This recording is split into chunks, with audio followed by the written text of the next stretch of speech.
what do you think is the most appropriate penalty for graft and corruption? Okay.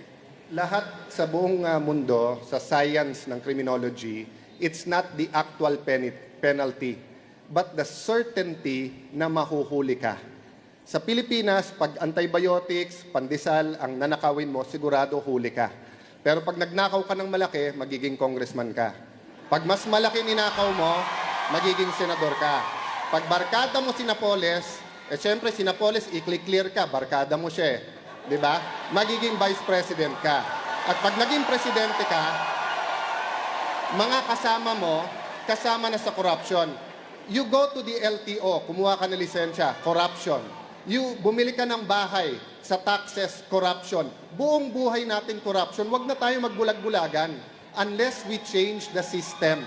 And only Duterte Cayetano guarantees that in 6 months. Everyone else, takot mag-guarantee sa inyo ng 6 na buwan tanggal ang corruption. Senator Cayetano, sandali lang po. So your answer is, what is the appropriate penalty? It's not the penalty, the certainty that you will be caught and you will be punished.